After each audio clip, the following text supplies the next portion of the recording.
which is a first time for us. So we're going to actually switch over to the sponsor tag here. So we're working with Newsly, and Newsly is an interesting company. They're an audio app for iOS and Android. So you pick up web articles about what's trending topics on the web at any given moment, and it reads them to you in a natural human voice. So the first time in history on the net, the web becomes listenable. So you can browse articles from topics you choose and start playing. Stop scrolling, start listening. They have podcasts as well, so you can explore trending podcasts from over 40 countries. Our podcast, Family Electric Ghost, is on there now. So you download the Newsly app for free, and you can go to www.newsly.me or use the link in the description. If you use promo code GHOST2021, you receive a 1 month free premium subscription. So we got that done. So now we'll switch back to your link. So you see below is the link for Salme Dahlstrom, and this will be up through the whole episode. So hopefully everybody can go to that link and check out her work. We're actually going to get it back going. So let's talk about how you first got into music. Like, because one of the things we like to ask artists, like, why did you choose to get into music? What was like the reason you felt that you had something to say? Right. Okay. Well, so a little bit of a two-part question, I guess, because I started playing classical piano at age 5. And the reason had nothing to do with the love of music. It all had to do with being extremely competitive and having an older sister. My sister Linda is 2 years older than me, and she was 7 at the time. And mom had set her up with piano lessons. And I was like, I want that too. Only because she had it. I had no idea what it entailed, but I wanted in. And so that's how it started. I convinced my mom that I was, could do it. And then I started playing the piano. And kind of, realized that I liked it. I kept going. And then at 10, 11, picked up an acoustic guitar, which was much more rock and roll, and started writing songs. And at that time, writing came naturally to me. It was like natural progress of playing, writing, but I didn't know if it was good or not. I just knew that I had, it was something I did that made me happy, made me, want to play it to other people, so on and so forth. And then I played in bands after that and all of that. And I guess to answer the question, I realized that I really enjoyed it. It was something, and not only enjoyed it, it was something that I had to do for peace of mind, happiness of soul, stuff like that.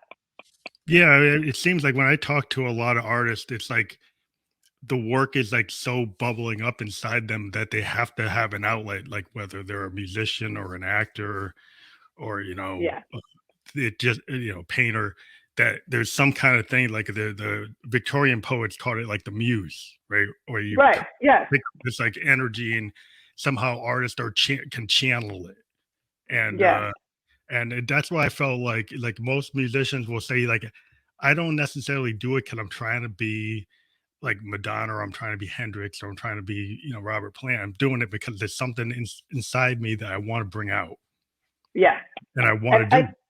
Yeah. And when you're a teenager, really, it's like, it's all fun and games, right? You're doing it for fun. At least I did. There was no thinking, oh, could this be a job? I mean, I didn't even know what a job was. I was in school, right? But part of it was the reaction you got from your friends, right? When you picked up the guitar, suddenly you were the center of attention of the party, right? And there were enough people. If there were enough people who liked what you did, you got the confirmation that, oh, maybe this is something I should keep doing. It feels good, and I'm able to do things other people are not. So later on, it becomes, at least for me, became a little bit more of the Madonna thing. Like, can I pull this off? Can I make it a job? Can I do this on a bigger scale? Right. Yeah, I think that's the big thing in music is like, can you take your idea and how much of your idea can you retain as a singer-songwriter, right? Yeah. And still be you, but like grow. I think Yeah. everybody that get in a band, the first thing you find out is like what works and what doesn't work, right? Yes. And And who works and who doesn't work. who's actually writing the lion's share of Yeah. everything, and who's showing up, and Yeah. who's putting the effort in, and Yeah. yeah, and then realizing like, okay, like you don't have a producer, then you get a producer, and then you're like, wow. Yeah. It's like Right. like the difference between like, okay, I'm in a garage band, I'm playing in a bar, and now I'm actually in a studio, and there's a recording engineer telling me, no, you need to use the metronome. You need Right. to use the click track. Please, please sing in key, Yeah, stuff sing like the that. key. Yeah. What key are No, you it's, in? Do you know? yeah. I mean, the first times you're in the studio, just hearing yourself back is a huge experience. Sometimes not a pleasant one for everybody involved, right? But Yeah. you learn from it. And the reason I started producing myself was actually, I did like what everybody else did. I was always the one who wrote the songs, who had the concept, who was the lead singer, the force Mhm. in the bands I was in. But I didn't produce at the time, right? So we needed a producer. And the producers, as great as some of them were, they had their vision. As soon as you bring somebody else in, they're going to add to what you're doing, but bring their own flavor, right? Yeah, Or in some cases, just fit you take over. into what their sound is. Yeah. And that didn't work for me. And I don't want to take away any credit from those guys who produced. They were great. But Yeah, yeah.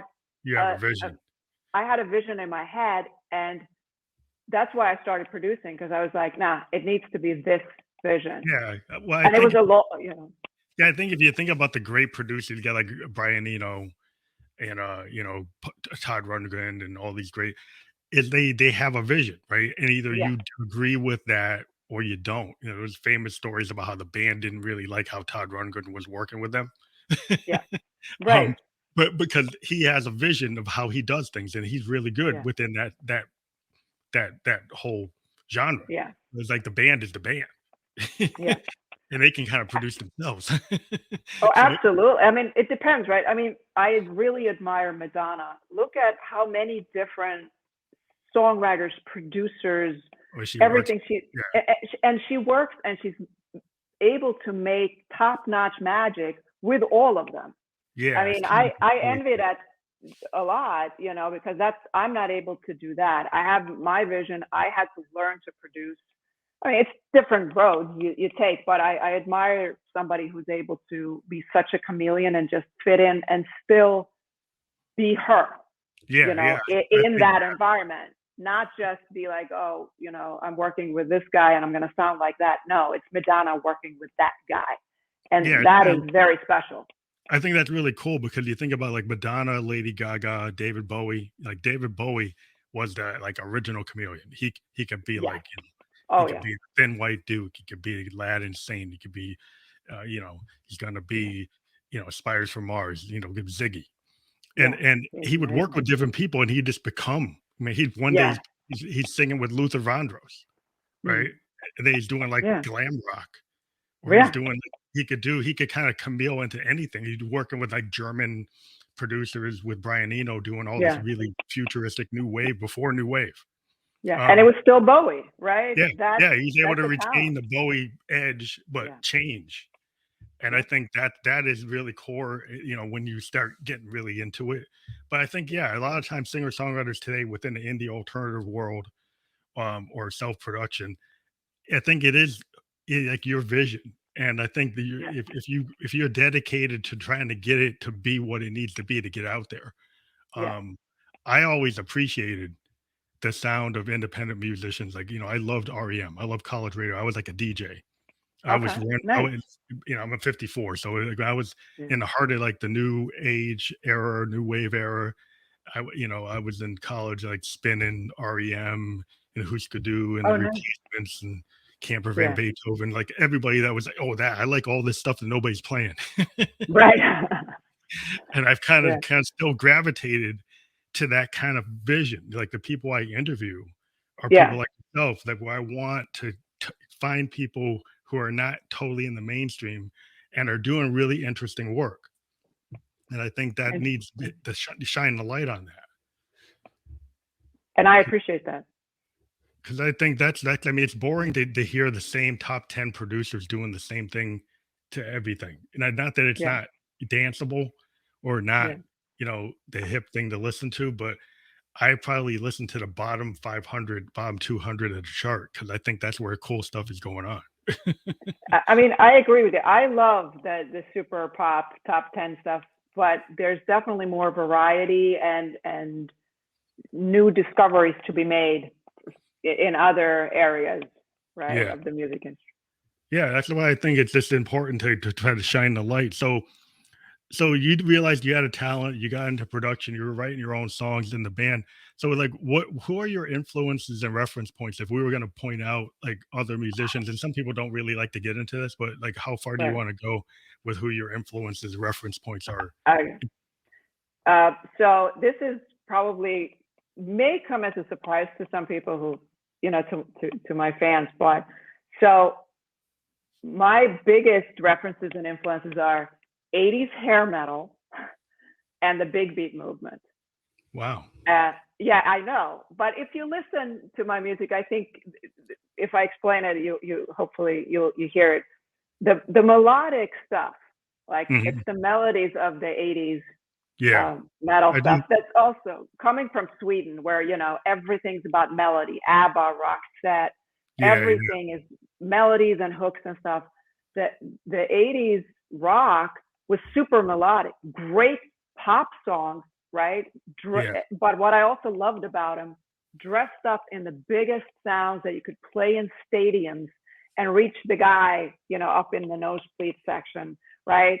They were yeah, songs that were made to play for hundreds of thousands of people. And I love that bombastic glam part of it combined with the melody. yeah. I Yeah. think what's great about the '80s was like it is kind of hook oriented, but then Yes. it's taken the progressive rock that like Genesis and Yes and all those guys did, and Yeah. narrowing it down into a more Right. digestible. So you're using the synthesizers that Genesis and Yes and Pink Floyd were Yeah. using, but you're Right. putting in more digestible melodies and loops that are kicking that people Yeah. find. It's the same thing like Prince did with Kraftwerk. He took Kraftwerk German sounds and then Yeah. made them work in 3 minute, 4 minute pop songs. You know, Right. from a funk Because he perspective. had the melody, right? And he had Yeah, all the hooks and was he made a real pop song out of it. yeah, And so I fell in love with the big beat movement because it's also very big, right? yeah, But yeah. not full songs. But what I loved about it, especially Fatboy Slim, Chemical Brothers, The Prodigy, is the way they, as producers, I guess, treated the music. Mm. Cut it up, put it through whatever machine you have, see what comes out, More and experimental. Yeah, yeah, and genre hop. Just beg, borrow, steal from wherever, country music. I'll put it in there, see what happens, right? So when I was putting my sound together, and all that, I remember having this conversation with my manager, and he was like, what are you doing? Like, what is the sound? Explain it to me. And I was like, I want to get the energy of the big beat movement, and I want to be able to treat my music that way, but with real pop songs, like full on, like verse, pre-chorus, chorus, yeah. that kind of Just songs. And yeah, I want to get that in there instead of you want just the the one structure. hook. Yeah, that's the Right. problem with some music today is so built on the grid, right? If you're Yeah. on a DAW, it's so tied to the grid that they Yeah. forget about the mechanics or like the art of a songcraft, right? If Yeah. you think about like Motown like songs from like the Temptations and the Four Tops, it's like there's a structure. You think about the Yeah. Beatles, there's a structure. You even get Yeah. the Pink Floyd, there's a structure, right? And Yeah. then you get to the age of the dawn, and people start to just stick to, not. I think what they do is they lose the idea. Well, where's the break? Where's the change Yeah. in the tempo? If you go back and look at a Carpenter song, it would Yeah. change tempo. It would Oh yeah. change. Yeah, I mean, it Yeah. was using progressive elements. Like Yeah. Yes will go and do something in one time signature and then switch and change to a different key. Really Right. good pop music, like the Beatles type pop music or Todd Rundgren, it does that. Yeah. It changes and that gives it character. So there's these like moments in the song where it's like really important that it shifts. But Yeah. if you just keep a driving beat, with no shifts, then it Yeah. becomes a little monotonous. And I understand it's kicking, but Yeah. it doesn't really give you the diversity of what you could do. Yeah. And so I wanted, you're absolutely right. I wanted to marry the two. I wanted the best of both of those worlds. I wanted to have that kicking, driving thing, but at the same time have all the the pop stuff of 60s, 70s, 80s, like a real pop song with the melodies and with the the bridge coming in and Yeah. all of that, right? Yeah, having And a bridge is real important. You don't really hear bridges as much. I love bridges. I'm really into It's like I just love it when you get like a band that does that. I mean, I was listening to a band called Tennis that kind of emulates the Carpenters, and they had this pop song and it had a time signature shift. It had the drum beat oh, totally shifts to a totally different drum beat in the middle of nice. the song, and then goes slower, goes faster, speeds up. And I'm a big funk guy and I'm a big progressive rock guy. So if I would Okay. listen to like 10-minute songs from like Peter Gabriel Genesis, and Oh wow. Okay. it does that. Yes, Yeah. songs do that. Yes. They go like 10 minutes. That's why they kind of like little mini operas. But and I like the Who, like Tommy. So that's like Nice. that. So you hear I'm gonna go there. That's where I like to go. Mm. But yeah, it's hard today when people only want to hear 2 minutes. Then you Yes. can't. But there are ways to even in 2 minutes do that. There are Yes. some people that can do that. So it's like even if you do 2 minutes, you could be more innovative. You don't have to have the thing just going the 808 doing the same kick all through the whole thing. You Right. you could do something else. But I Well, you think gave me something. You gave me something to think about there. I have not played around with tempo a lot, but now I'm going to think about it. yeah, I just think it's fantastic when you go back and you listen to some of the classic 60s, 70s stuff. Is you do the time signature changes are kind of the big parts of the songs. Yeah. And I really, really dig it. And I always kind of point it out as a producer to other people when I'm working with them. It's like, Nice. if you did that, it actually Right. would draw attention and to kind of change the structure of what you're doing, but Yeah. it's not easy to think that way because it's kind of like it's easier to just throw it on the grid. but Sure. yeah, so I was wondering, so what would you call I think you did refer to what your writing style is, but if somebody was going to pin you in and say, well, how are we going to pitch this? What is your genre? Who are we sending this to? What's your writing style and your genre? You would say you're like I multi-genre. go, no. Well, I have been labeled as electronic music, and I'm fine with that. Probably alternative, indie, electronic music. Is there more to it? Yeah. But, Yeah, that's I what think it, that that's what sometimes it when is. you get put into that, what I had a problem is like the some people think electronic music is like EDM only, Yes. and they forget like when I say electronic music, I'm talking about like Pink Floyd and Yes and Genesis and like Quadrophenia and Barbara O'Reilly. I'm kind of Keith Emerson, and so that they Yeah. forget about that because Yeah. that's like the beginning. Like I'm a heavy mode guy. I'm an analog synth modular synth guy. Nice. And so, like, that's what I grew up on, Stevie Wonder, Yeah. like Saturn, like, it's like really heavy analog synthesizers and what you can do with them. And Yeah. it's like just doing a CDJ. Not that that's bad. You can do really cool things on an MPC and a CDJ, but like, Yeah. yeah, if you're on a Moog or a Prophet 5 or a Jupiter 8, there's really Nice. you can do. Yeah. Yeah. you know, And I mean, I understand that people, and especially record labels, have a need to put you in a box, right? The record label so that they can promote you. They have their system, and for people, for listeners to say, okay, and I understand what this is. So I totally understand where the need to do it, but of course, I would prefer if they just listen to it, but that's what it is. So what do you think? One thing I like to kind of get into is today seems to be like a playlist world, Yeah. and I'm kind of an album oriented person. So I'm wondering from your style. I know the way we have to work is we end up having to put out a lot of singles and get them playlisted, and then maybe an EP, and then push an album. But it seems like the single was kind of king, like in the '50s. Um, Right. what is that? What your thought is? Or do you still think of things in terms of like albums, or do you work as individual songs and then put them out there and see where they can go? Mostly, I think in albums. I like to think in the concept of a cluster of songs that belong together. There's a certain story or several themes going on. Like you're presenting a bigger package than just one Yeah, song. story. It's like an album's like a story to me. Like what I love about music in albums, because I'm a Yeah. child of the '70s and I used to just listen to vinyl because that's all there was. And now Or everybody does that again. yeah, and it was like or an 8-track. And Oh, okay. yeah, my father Never had a did that. vinyl and an 8-track. And I listened to songs on the Key of Life on 8-track. Oh, Yeah, the whole idea was with an album, what I liked about it on vinyl was, I'm listening to like a James Brown record and I listen yeah. to the whole thing. Yeah. I don't really take the time to go up to it and skip around.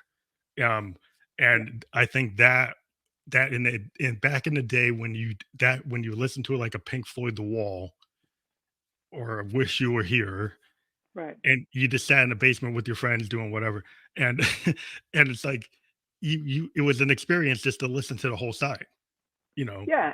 I And think they that had put the songs in a certain order for yeah, you to get the yeah, story, right? yeah, And at that time deciding when do we need the break for the B-side and right? mm, All of that. I used to listen to music like that. I had, headphones and I would sit with the album cover and read the lyrics and yeah, all of that, the whole right? experience. Like I think Yeah. when things become digital and virtual, and you don't have you don't have the lyric sheet, you don't have the Mm. liner notes, you don't have the art. Yeah. Like it was so amazing in the '70s. I'm a child of the '70s, and when you picked up like a Led Zeppelin album and it's got the little windows in it or it's got the little spinning wheel, there's like it was like a gimmick or whatever, but it was really Yeah. cool as a kid. You pick up a record and it was an Oh yeah. experience.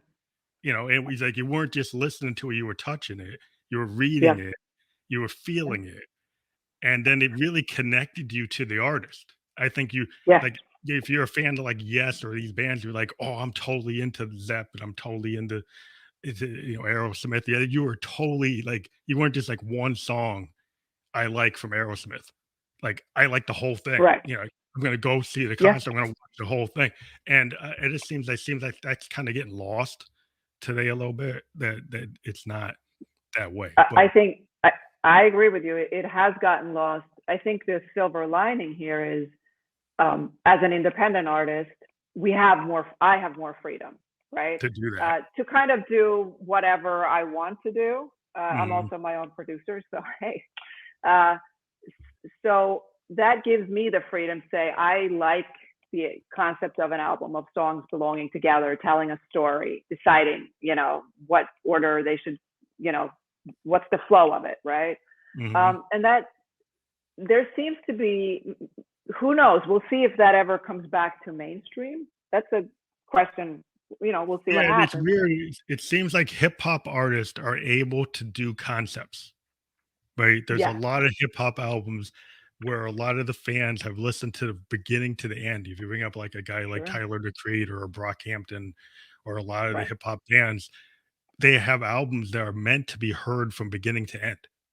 right, They're full concepts, and it seems like in hip hop, way back in the day, it was like The Who or Styx or Pink Floyd would do that, but it seems like yeah, in rock, that's been lost, and like pop music, that's not what happened. Like Madonna could get everybody to listen to the whole album, right?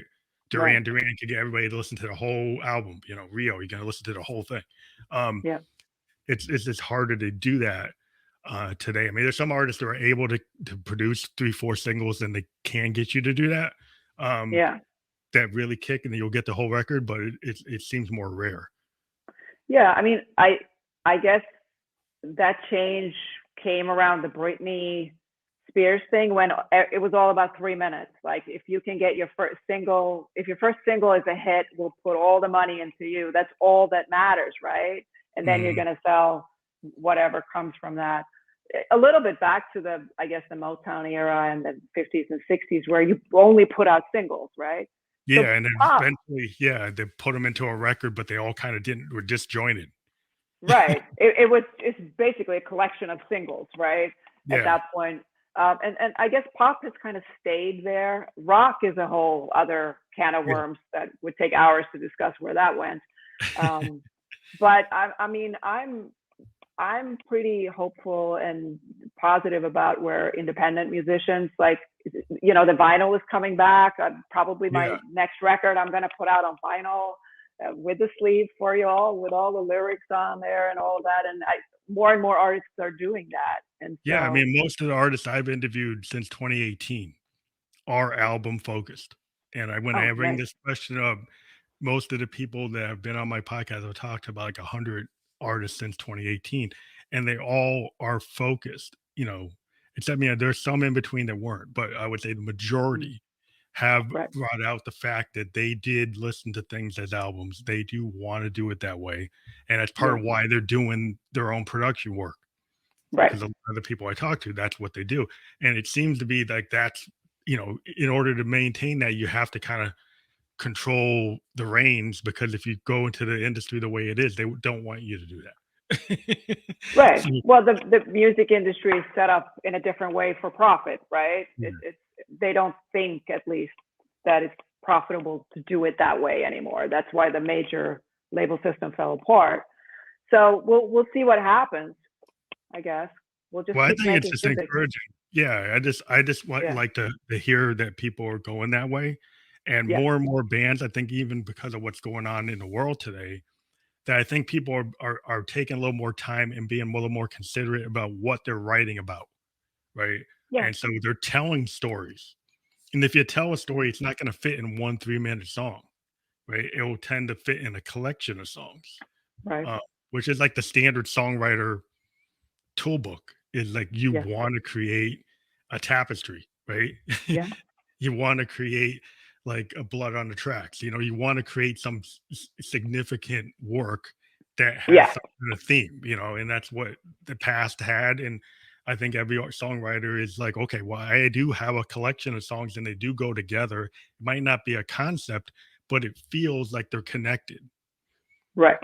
Yeah, and I think that's like the goal of any great songwriter is like, I don't necessarily have to do Tommy or Quadrophenia, but I could do something like a tapestry, or I could do something like, you know, anything that Bruce does. You know, it's not necessarily a concept album, but, you know, it feels like when Bruce does a record, there is some kind of theme, right? It's slightly different. He's talking about certain era or certain, you know, like that. So it's not Tommy, but it's pretty fantastic. Yeah. I love the way he puts things together. I mean, it just like Nebraska to me is like I felt like that was a concept, even though it isn't, but it feels like it is. But well, the songs belong together, right? Yeah, it just feels like he would decide to do this lo-fi thing, which I think is really cool when people decide, you know, I can just take a Tascam and record everything there. You know, like I think PJ Harvey did something like that one time. She's just been putting out a bunch of demos lately. Yeah. And it's like her demos are better than some people's finished masters. You know? Well, that says something about PJ Harvey, I think, how good she is. Yeah, it's cool when you can get that, you know, somebody's first initial cut. But I do find, and I don't know, as a songwriter, I like to ask people this. When you work on a song, do you feel like the first initial takes on it really get to the heart of what you're working on? And as you do more and more takes, you get away from what the original intent was? Sure. Yeah. It's always, when it's new and fresh, it's, there's usually a little bit of magic there that kind of wears off as you do take 30, 34, 35 to get that line right. So I always record and keep the original, like, raw, rough vocals that I do or whatever, you know, and then I try to kind of fix them oftentimes, you know, when something is off there or whatever, because the energy it's so fresh. Yeah, sometimes I've heard that, like, a lot of bands, you know, I was watching stuff on Fleetwood Mac and Elton John, he was saying like the third, we took like nothing but third and second takes, because the third and second takes were so much better than the 20th one. Yeah. That's what we took. And it's like, it's, even if there's a mistake, you know, you go back in a lot of old records, you can hear the clipping, you can hear where they cut the tape, you can hear there's actually an error.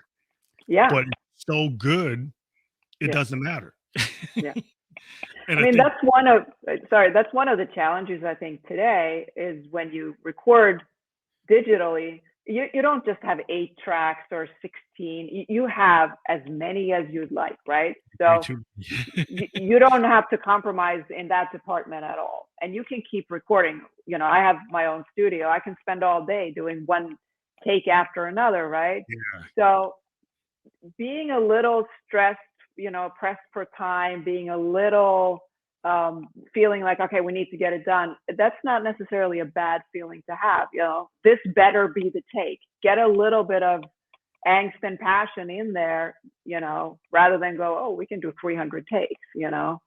yeah. I think there's something about like I like live recording style just because a lot of the bands I was into, like Hendrix and stuff and Clapton, all my brothers, it was all kind of this like live tracking, and they do tons and tons of versions, but Yeah. it's like really it's the initial takes that always ended up being the ones. You go Yeah. back, you read the history of like Electric Ladyland, and Hendrix had tons of solos, and it's like the first 3 or 4 are the better ones than the last 20. Yeah. Just it's just and they're all good. It's just that it seems like sometimes you just have to be willing to have like what I call the happy accidents. And Yeah. if you think, also the thing of like, if you try to track Keith Richards into a DAW on the BPM, it's not going to work, right? Yeah. I No. always tell people like, no, but isn't that cool? Like Yeah. maybe you should not try to track it that tight and try to be more like what Keith is doing, right? Or Yeah. more like what Keith Moon did. Because if you try to track Keith Moon, he didn't keep the beat; he soloed through the whole record, right? Yeah. So he's not like a traditional drummer. And I've always been like a Mitch Mitchell or Keith Moon. The idea that they're not perfect, that they're kind Yeah. of have accidents, there are timing issues, but Yeah. it actually brings character to the mix. That sometimes having those timing issues, you got to like let it go and say, well, yeah, that's not like Ringo. No. It's not like Charlie Watts, but it actually is cool. Yeah. And I mean, that's one of the challenges, and I like this challenge is, so I work in Logic, right? Mhm. And now you have all where you can actually import, let's say, a drum beat by Charlie Watts, a couple of bars. He goes a little in and out of tempo, right? And then the program will analyze it and give you that tempo pattern for what you program, Oh, cool. Yeah, so right? correct. And, Yeah. and yeah, so it's like a groove thing, right? And I've been playing around with that, and it's not Charlie Watts, but for making electronic music, you can get that feel of a flow of a song with going a little bit in and out of tempo. Yeah, yeah. It's Yeah, pretty I like neat. that's cool. I mean, the way we do it with analog machines is I can have my LFO trigger my analog drum machine. So Oh, okay. I'll have like an envelope or a LFO or an Yeah. oscillator or a random voltage generator. And Oh, so okay. like I like to play by myself. I'm a one person band. So what I do is like to make I have my synths are members of the band. And if I take my analog synths and they're all running different clocks, and then they're all running these weird LFOs, they can sound like a fusion band because Oh, they'll nice. kind of randomly do things, but it'll be within the time, but they're maybe a little off time, and it gives Yeah. you like a Sun Ra, like if you're like into Davis or Coltrane, it gives you that kind of random feel, but it still has a beat, but it kind of feels Right. more human. And Wow, that's neat. that's how I try to humanize it because analog machines can actually give you that kind of human feel. Yeah. They're not as digital, and they can kind of Right. go off. And that's what I kind of live in that world. That's very neat. That's awesome. It's a different way of thinking, and it's like some people who, if I tried to collaborate with, they're like, "That doesn't work on the grid." It's like, well, it's never going to work on the grid. Right. It's not designed to It's work not on supposed to, right? Yeah. most of it. Yeah, so if you're working with the ghosts, like, yeah, it's not going to work. Nope. Sorry. But yeah, but I've been trying to get into stuff. I just got into an like high force. So I'm trying to do like, okay, fine, I'll try it, but I Yeah. still wouldn't do it in a DAW. I'm doing it on a force. Oh, okay. Well, listen, it's whatever works for you. Yeah, I I thought, just like hardware. That's my yeah. problem. I mean, I work in Logic, and you kind of you're always, as a producer, and I'm sure you do this too, you kind of read up on the latest gear, and I'm like, oh, do I need this? Like, do I have to have all of that? And I read this interview with William Orbit when he produced Madonna's Ray of Light. The guy worked on a Cubase and an Akai sampler. And he would record stuff like her vocals, but then cut them up, put them in the Akai sampler. So the entire record came out of the left and right of the Akai on a Cubase. That's interesting because like some hip hop guys use like Roland samplers like that. Like a lot of early hip hop is using like an SPC Roland that does like the same these Akais do. And it allows you to kind of loose flow, you know. And I like that because it kind of is like, to me, because I'm a guy who used to use a Tascam 8 tracker. And then I would just manually play Moogs and Rolands into it. Yeah. And it maybe use like a chord sequencer. But still, a lot of stuff was just manually played track by track into it. And, you know, using samplers, then you get tighter because you can quantize and you can unquantize to get things in a certain feel. Yeah, it's all technical, but I do have your song, which I wanted to have people hear you. Sure. So I'm going to try to get that going again. So let me see, so we can actually show people what you sound like. So I got it up again. So make sure YouTube doesn't crash on me like it did last time, and let's try this again. So this is Pop Your Heart Out. We're going to play the whole thing this time.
So that was Pop Your Heart Out. So we get back to our main interview. So you're still here with me, right? I can hear you. I am.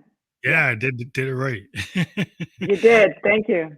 But what I like about that song is that it does break up. and Yes. you do have the dancer.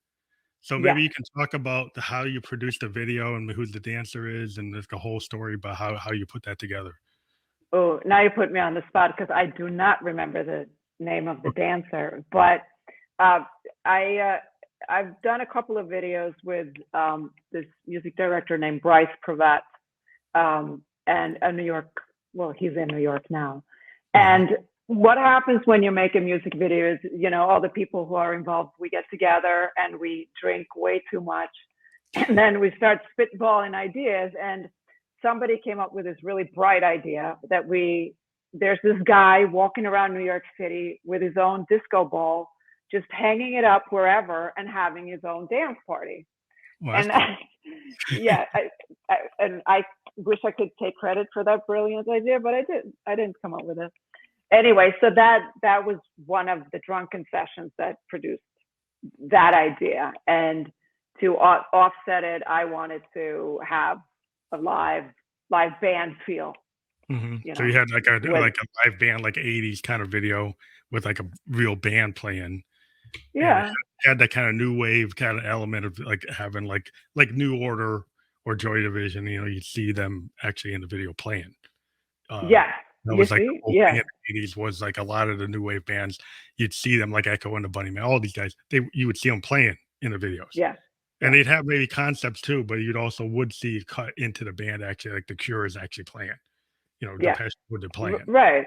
And And I come from that background. I am a live artist.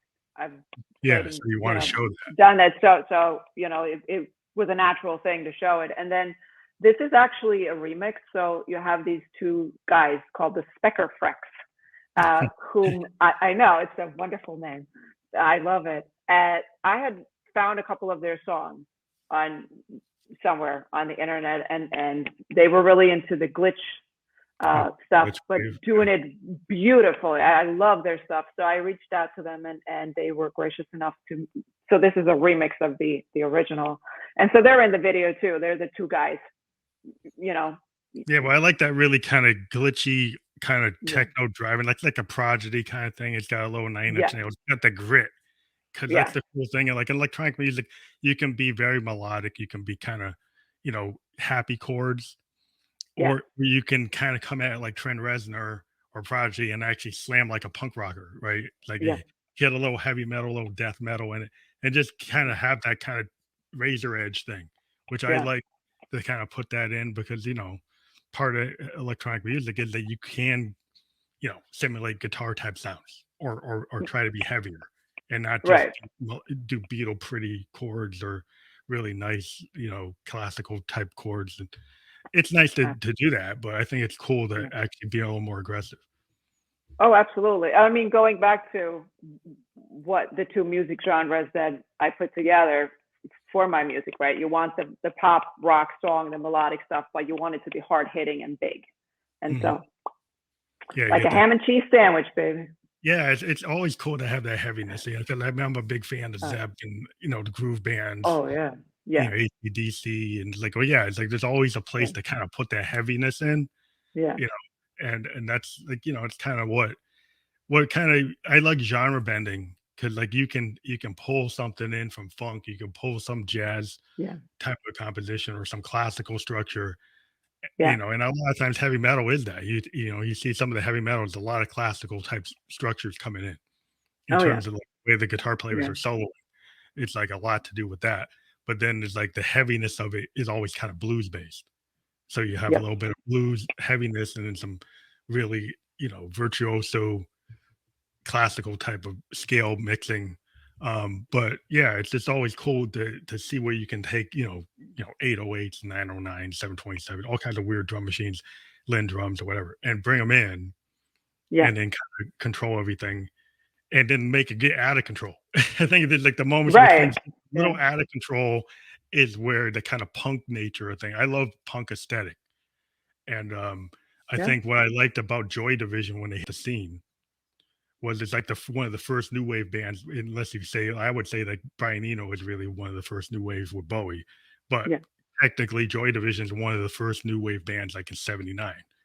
And if you listen to Disorder, it's real guitar, but there's like this weird discordant synth in the back that's Right. doing all this weird stuff, and it's not like anything else. And that's kind of like it's that weirdness, and it's off key, it's a little discordant. That's what kind of made them Joy Division compared to what New Order became, which was more Right. melodic. Yeah. But I think that Joy Division, like a lot of bands, ended up trying to create that with Depeche Mode, and people take that kind of noise or that kind of punk aesthetic and try to put that in wherever you can to kind of fit it. Oh, absolutely. It's always cool. Yeah. I mean, going further, the Prodigy definitely has that punk thing going for them, mixed with who knows what, but it works. Love it. Yeah, it's like a death metal punk, like, it's like Rage Against the Machine kind of energy. Yeah. But it's got this heavy metal, death metal, getting into like Metallica, you get into, Deep Purple. Sure. There's a lot of bands that had that kind of edge and the heaviness, and you kind of bring it in there. But then you get a band like The Clash, like to me, it's like one of the best punk bands ever, and just Yeah. because they just went everywhere. I mean, they did hip hop stuff, they did African rhythms, they did all kinds of cool stuff. They did, but they had the first bands were like pure core hardcore punk, Yeah. and there's always a place for that because look what happened with Kurt Cobain. Yeah. He kind of brought back, he did like an original Clash type of record. Like one of the first, when he first did, like Nevermind sounds like, something what the Clash would have done. And it brought it back because like punk was like dead, and then it came back as grunge. But I think we need another era of that kind of hard stuff because we sure do. I'm looking for the next like Nirvana. Or it might come from a different direction, but it's something like the Clash or Nirvana or the Sex Pistols or Ramones. It'll come. Yeah, because I think people want to get out. Like if a lot of people finally get out because of COVID, and you might see some bands break out that really have something to say, and they can say it in a way that like makes people want to see them. I think so. I think it seems like music comes and goes in waves. Right. The next wave is a reaction to the one that was right. Yeah. So if you have a huge pop wave, you're going to have something more aggressive, dark on the next one, and then you're going to have a reaction to that, and it's great. Just surf it and listen. Well, I think that's so I wonder have you worked with other people? Do you do like features? Do you like work with other producers, or you primarily worked on your sound? Because I know a lot of people today, it's like all kind of feature based. So like the rappers that want to take something like a production that you're doing and I want that to be in my hip hop song or an EDM song, a vocalist, because they can't sing, but they need a vocalist. So have you had opportunities to kind of work cross genre like that? Yeah, quite a bit actually, and it's something that I really enjoy. Most of my records is me playing all the instruments, and I do my own editing and producing and yada yada yada. And I do, but especially when it comes to vocals, I enjoy using other voices other than just me, and then it's really genre hopping. I love some of the R&B gospel vocalists.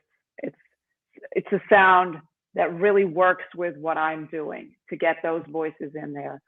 Also some retro voices like think electro swing, like or 30s, 40s kind of voices. I've used vocalists like that. And then also when it comes to the instrumental side, different guitar players, right? You get your funk guitar player in there. I got a banjo player once I brought in. But I treated, nice. I had this guy, Ian Thomas, love him. I saw him play in a small club in New York. He's like a Bob Dylan. Oh, Dylan, yeah. Yeah, and he came over and, he's like, I drink Guinness beer. And so I got him some Guinness beer. He came over with his guitar and his harmonica. And I just put up some beats and he just played and it was magical. And the song Little Helper came from that. That's him playing the acoustic and the harmonica on it. And it's a total like electronic pop song, but with Ian Thomas / Dylan in there. I think that's really cool to kind of cross that because, like, if you think about that Dylan sound when he was just on his harmonica and a guitar, that's a cool Oh, thing.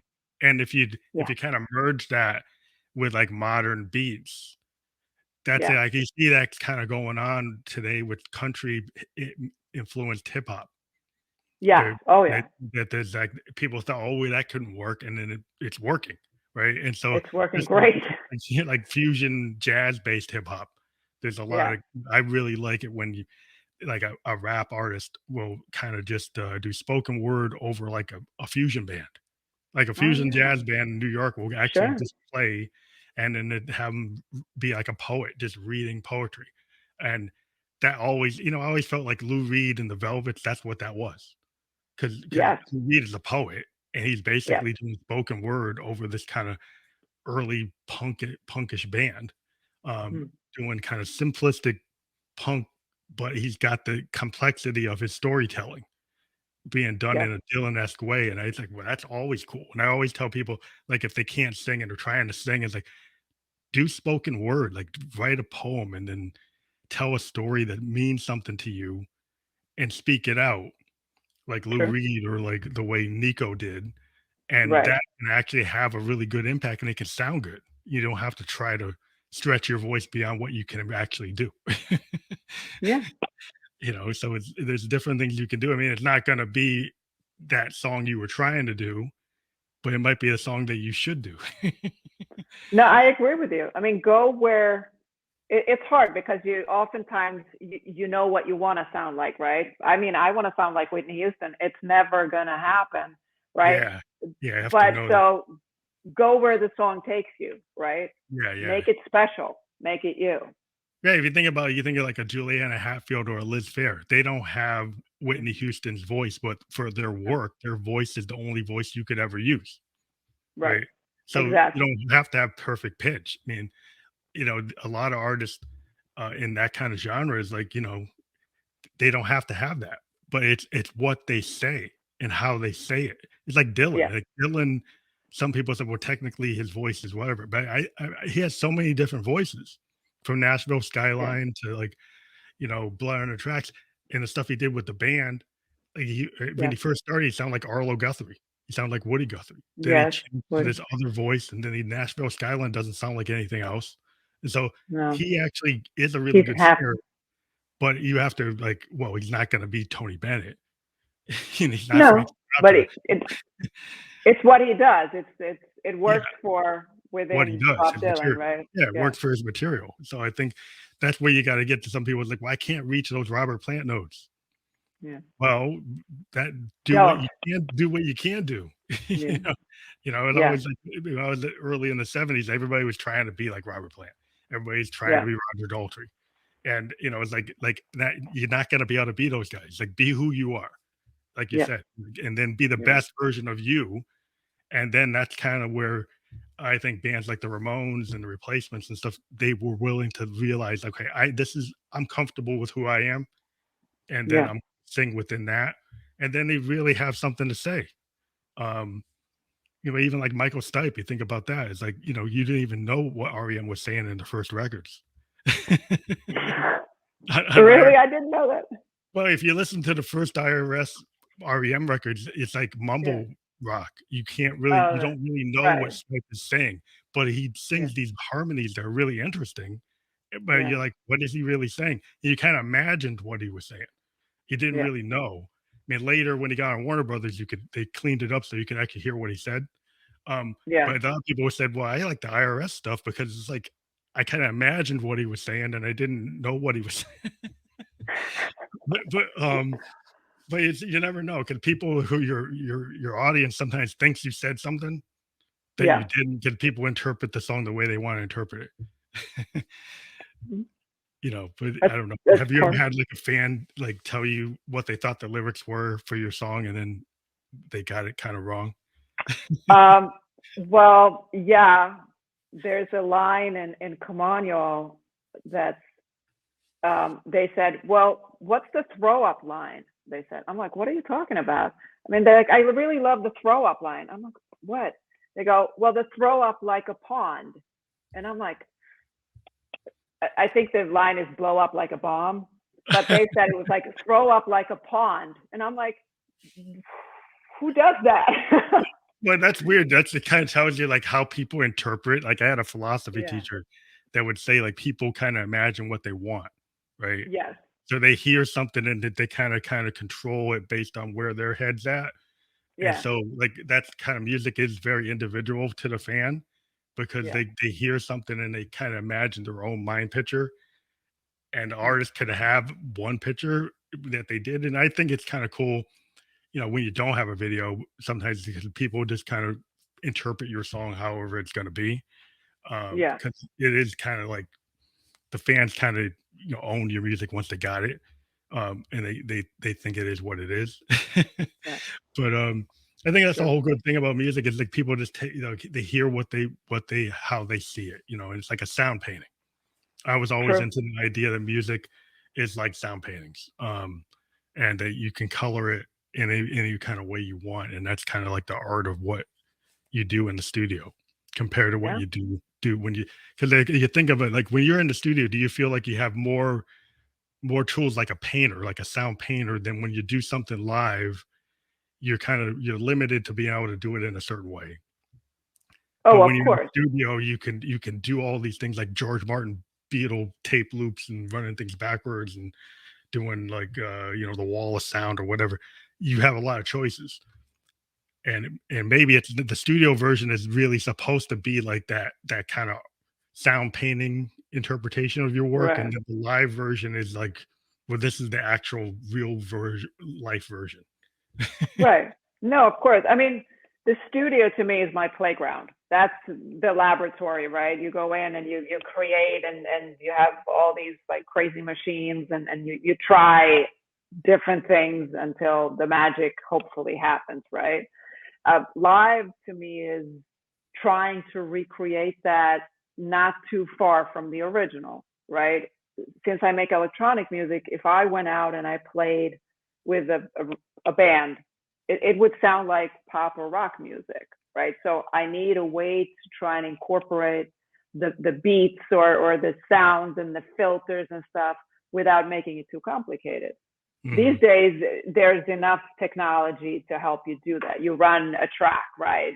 Yeah, There's yeah, you can run stuff like different stuff and get some guy who really knows what they're doing to mix that in with it. But that's kind of the job for me live, is to try and recreate it not too far from what it was when we recorded it, but with that live energy feel, so it like doesn't maybe the feel like I'm guitars playing might the record, right? yeah, like the guitars and the drums might be a little louder than what it was Exactly. in the studio because you can Yeah. take advantage of those dynamics Yeah. that if you do have the live players, then that kind of you can take advantage of that.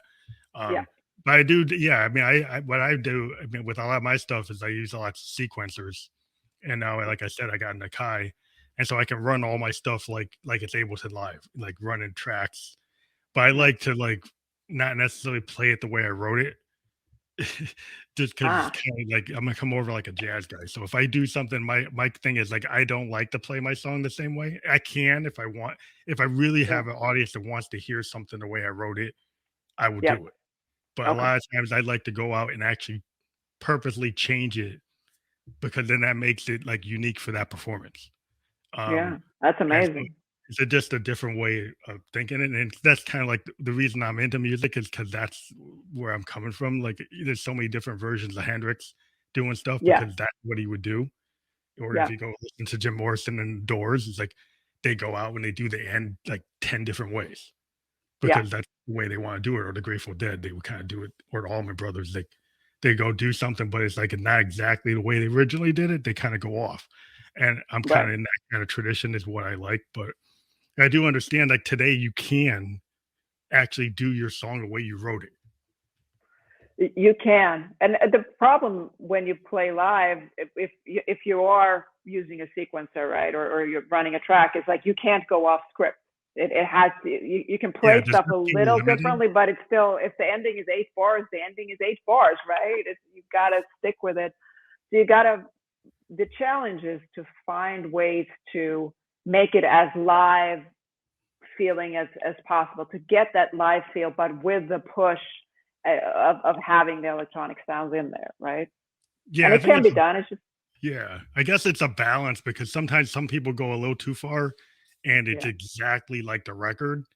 yeah, And then if you go see a band, it's like, is it like, did they just hit the tape button and they're playing it just like it was on the record? yeah, Because I think a lot of band, I mean, I don't know, my childhood in the 70s. So I love seeing Pearl Jam because every night you could go see Pearl Jam 2 nights in a row yeah, and Eddie will actually do the song differently. He'll pull out right, different lyrics. The band will play it different sections. They'll change it around. But you see, it's in yeah, some modern rock bands, they'll play it exactly like the radio. And I'm like, yeah. okay, I'm not going to go see you 2 days in a row then. You're right. But like, I'm a huge fan of Garbage, the band, and they use a lot of sequencers and they run stuff on tracks in the background and all that, but they kick ass. And I could see them, 2 days in a row. They would probably play the same set, but the energy, it's so live. And Yeah, so Shirley they found a Manson, way to it's so make it amazing. dynamic. Yeah, it's just and their sound is great. It's huge because they're able to use all these electronic Yeah, I think what's things cool in the with background. I think what's cool with the electronics is like there's a lot of stuff today that's like grid based. Like I just got this Yeah, grid based one, and so you can change the order where the clips launch. So yeah, you could have all your clips, but you could be like you could kind of DJ it. And the idea yeah, is I don't have to have clip 4 run with clip 5. I can take 4 and do it with 16 and then take 32 and right, move them around. And so in yeah, that way, if I did it that way and they're all in the same time or a little bit close time, I can actually still do a kind of like fusion based performance, yeah, even though I have all my stuff there and I could just run it through the way it's supposed to be, yeah, or I could actually mix it up. And if you then that gives you some ability to have some, control where all your parts are coming out, but they're actually coming out differently. right. And then also like if what you what you sing and play live if you bring the heart and soul, that is what gives you the live feel combined with the electronic, right? So if you're able to As a bring it, that vocalist, yeah, you have yeah, to read the room, like, so you can take your emotions. That's why I think what's great about being a vocalist, because that you are the instrument, right? yeah, So you could read the room or you read your heart, right? And I yeah, think a lot of it, like with a great vocalist, is you know the music could be the same, but how you deliver those vocals is really yeah, like your heart and soul, and you could do it because like you're feeling pain or you're feeling this or feeling that, and you that's how the performance differentiates itself, right? right, absolutely. And you're gonna sing a little off key, you're gonna sing it a little differently, you're gonna, like you said, read the room, and that brings the heart and soul. Same as the guitar player, when he plays a little different. He feels it a little bit more over here, right? Tonight, he's feeding off whatever goes on over there, and so I think electronic music has come a long way. And like I said, there's you have the technical stuff to help you today to be able to bring the two feelings together. So I was wondering, like, have you done a lot of like online, like festivals, or because of, like what I've the complaint I've had from musicians is like if I do an online show, I can't read the room. Right, So I'm kind of reading to this like dead audience that I can't feel anything coming right. back. So I have no idea what if they're digging it. And some people have a hard time performing if they can't get that instant feedback. So have you tried to do that? And if you have issues with the way online is today? I have not done online performances, and actually, now that you describe it this way, that this is probably why. I'm a huge reader of the room and the energy coming from the audience, going through me feeding it back to them. Um, I imagine doing an internet kind of, or the streaming show, like you're performing in a TV studio or something. Yeah, it's It like Yeah. So I prefer the real yeah. thing for Can we sure. started to one thing before we leave? We have been pushing. What's one thing is like in January, I mean July, we actually took a bunch of the guests, like 22 of our podcast guests, that we had on the show, and we did 30-minute bedroom producer sets. So Oh, we wow. set this as a Peg Bedroom Producer Festival. We did it from like July 16th through the 18th. We had 22 bands that we interviewed, do kind of intimate, kind of unplugged. And some of them actually did what you said. I had one band in Australia, the Safety Ward. They actually went to a soundstage and did a performance on Interesting. a soundstage with lights and their full equipment. Oh, And wow. so they were kind of into it, but they didn't have an audience other than like the people with the cameras in the room. Right. The engineers and stuff, I guess, so they were giving them a little feedback, but Right. most of the people were doing like unplugged or doing it in their home studio.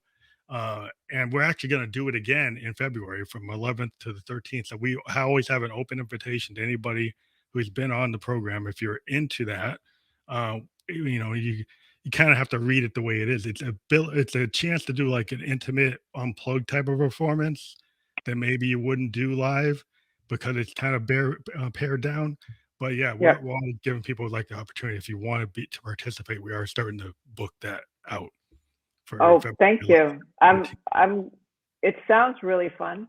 So let me think about if I can like do it the right way and bring it, and that could be fun.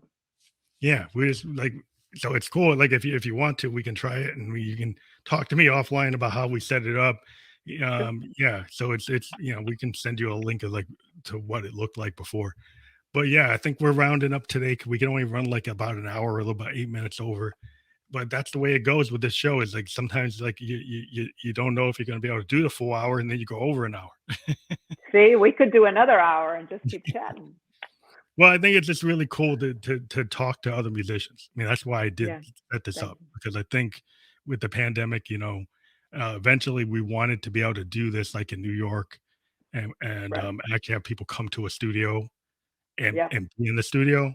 But right now we got to do it like this, which it's working because we get to talk to people all over the world.